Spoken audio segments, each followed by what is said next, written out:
2 years ago, and he said, "Jim, I've got cancer," and I said, "Oh gosh, we got to read this book, Blessing or Curse You Can Choose." So he gets the book. I talk to him and his wife, and they're not devout Christians. They're people that are, have been affiliated with a church, but not Bible reading Christians. So I said, "Read Blessing or Curse You Can Choose." So he starts reading it, and I give him my testimony. Of course, I give a lot of people my testimony when I hear somebody's got cancer or any other issue. And so he starts going to Sloan Kettering for chemotherapy. And the prognosis is not good. So he starts going through the process of taking the chemo, and he's just tough as nails going through all of it, and he's got a really positive attitude. But he came to visit me here in Florida, and when he was, this was Christmas time, you could tell he was really struggling physically, but not spiritually. And so the whole 2-year process of him going through this comes to the end in April. And Sloan Kettering says, "Can't do anything more for you." And so they put him in hospice. So I go up to Massachusetts. He lives in New York, but he lives in Massachusetts in the summer. So I go to his house in Massachusetts, and he's in this room on the ground floor overlooking Cape Cod Bay. And his wife said I can come visit him. So I go over there, and I look, this guy has a glow about him. I thought, he's going to be healed. He looks, he's emaciated, but he has this glow about him. And he has this peace about him. So we're talking about all kinds of things, as if tomorrow we're going to be going out and digging a hole to put a post in someplace. And I mean, it's just amazing. And so, of course, he passes away 3 days later. And his funeral, there's this rector who's giving the family speaks and stuff, but she gives the message. And she gives the message, and she has this stunned look on her face. And she says, "I've been doing this for a long time." And she said, "I have never, not one time, ever spoken to a person whose days were numbered and they knew how many days they had, who didn't have fear and didn't have regret and didn't have," she said, "this person Jim was whole. And she said, he gave me a gift, and I'll give it to you." And it was the gift of him embracing the fact that he was not going to die. He was going to live forever. And he had that peace about him. And she said, "I've never seen it before in my life." And this was from a guy who, when he started the cancer, he didn't have that deep faith. Right. Is he still around today or what? No, he passed away. Okay. I saw that on my dad. Yeah. So I'm kind of moved by one thing you said. I mean, multiple things, of course. And I love your testimony, your guts, your faith, your credibility, etc., etc. But you said you sat in a meeting with Jesus and God together, right? And Jesus asked you, how was the cancer, or how is the cancer? God the Father asked me, he said, how's that cancer working for you? How's the cancer working for you? I was stunned by the question, because he was saying, I gave it to you, how's it working? Right. How's this gift? How's this gift working? Yeah. I was stunned by the question, even though I understood the sovereignty of God. Well, I didn't think he would express it that way. Yeah, right. So what you're seeing is God, I mean, this is my interpretation, correct me if I'm wrong, but that God allows these things to happen to us to get us to change, to get us to move, or to get closer to Him, okay, and reject evil, you know, and to understand, go deeper with God to where our purpose is to be a witness to help other people overcome obstacles, right? Does Sure. that make any sense or not? Yeah, no, you got it. So Jimbo struggled with this guy who's pestering him with a mortgage and stuff like that. Is part of a plan that's a blessing, not just for Jimbo and this guy and his mother and Right. all the people who are part of that, but also the people that he's ministering to. Right, yeah, And it's deepening people's faith. It's a Right. blessing. right.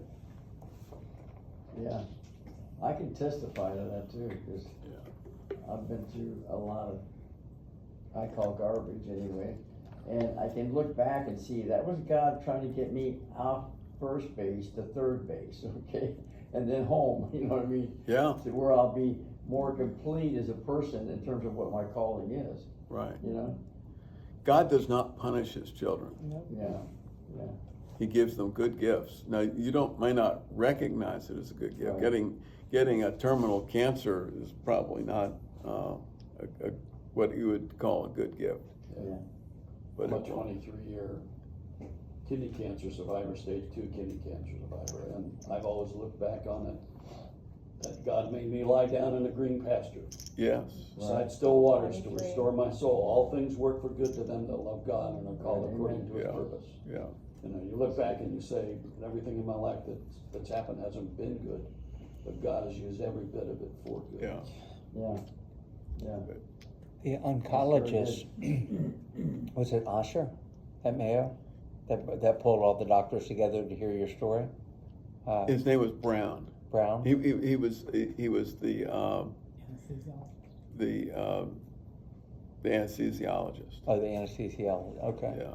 There's a pastor, a doctor that was head of oncology at Mayo for I don't know how many years. Asher, what's Asher's last name? I know he went through LifeWork, he's spoken Yeah. at Oh, LifeWork's, yeah. Guy from Pakistan? what's that? Oh, yeah. Pakistan. Yeah, they Yeah. had the opening meeting at his house. Yeah, right. Yeah. I've got his name on my phone, I've interviewed him, yeah. I- And amazingly, I sat with him, he was one of the head people at Mayo Clinic for cancer. And I said to him, you know, at the interview, I said, do you know that the Cancer Centers of America, it has 8 locations in different parts of the country, and they have a pastor on that works there, and they interview people as they come in. 60% of the people have problems with forgiveness. People they can't forgive.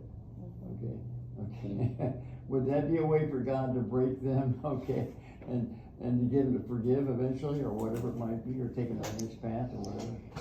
Yeah, it's amazing. And he, what, really? And then I heard more recently that he prays with people now at the Mayo Clinic. Did you hear that, or did he say that at your meeting? Glenn? He said the number one cause of cancer was unforgiveness. No kidding. But what's really interesting about Asher saying that is he has cancer. Oh, does he? Yeah, Okay. but he still says it. Okay. And yeah, I mean, obviously there's all kinds of causes for cancer and so forth, but Well, that it's could be just part what of he his said. journey. Well, Yeah. that's It's a to go good journey, deeper. the 5 years, that is because they lost the biopsies on the stuff around my kidney. So we're like, we went from, you had a 60-40 chance of survival to now you got a 40-60. And you have to get the MRI every 6 months so it was a journey of faith, it really was, like you went through. And I never doubted for a moment that I was gonna make it. Well, what's interesting is Hebrews 11:1 says, now faith is a substance. So it's that substance is God himself. So Yes. faith is not like faith, like we're thinking it's something, it's actually It's the not actual, positive thinking. it's actual God, you It's know? actually God, It's yeah. the substance of God himself, you know? Now faith is the substance, which is God himself. It's amazing. Okay, Wait, Jim, seriously, when are you gonna write your book? Yeah. We're gonna get together. I've had, well, I did subscribe to some of those deals where you're able to dictate it and write the book. Yeah, But I haven't done it yet. okay. That would but- be a but phenomenal book. Seriously, yeah, I mean, I hope that you are planning on doing one. Good. We can have his book done in the next 15 minutes? No. 3 to 6 months. We can have your book edited and published. I've done just You're- 2 legacy books for people, and it wasn't really a Christian-based thing, it was more an economic thing. But the stories that they had to tell were really, really good, and I'm so glad that we got them in writing, because I think they're gonna help a whole lot of people be inspired by these stories. And, you know, I mean, it's kinda like you owe it to a lot of people to be inspired by, you were blessed with all this stuff, now be a blessing to all those other people That's who are right. sharing it, Yeah. you know? And we were privileged to hear it firsthand this way, but other people who are never gonna meet you, let them read about it. Yeah. Cause definitely people are gonna study you in business. Yes. Like, oh, okay, you know, like in the new E.F. Hutton, right? But that's the neat thing, people who are unsaved right now, who might Right. pick up the book for business purposes. Right. Yeah. From a business And standpoint, now, yeah. now Get the they're rich young impressed rulers, enough you know? with the business that they're willing to listen to the Christian side of it. Right. I, for one, I thought for the whole time from college till I was 42, I thought that Christianity was for losers. It was a loser's limb. I thought if you couldn't make it in business, well, then you became a Christian, and that gave you an excuse. Seriously, that's how I felt. I was really there. Felt that way. Yeah. You know, I mean, Christianity was Crutch. just a loser's crutch. And so, you know, you would have sucked me in with the business part, because you were an Right. achiever, and you were that, oh, really? And then you got this Christianity stuff, and that made life even better? Wow, you know, Business and lawyer. Oh, that's yeah. Mowing lawns. Lots of Mowing Kingdom times, needs comes, you. you know, Story Jesus is, from you a know. Christian attorney. Oh, an oxymoron. It is an oxymoron. Father, thank you for Jim being with us. We thank you for the opportunity to hear his story and get it firsthand. And we just ask you to bless the food to nourish us and have our conversation continue. Here in Jesus' name we pray. Amen. So, you want to hang with us and grab some of the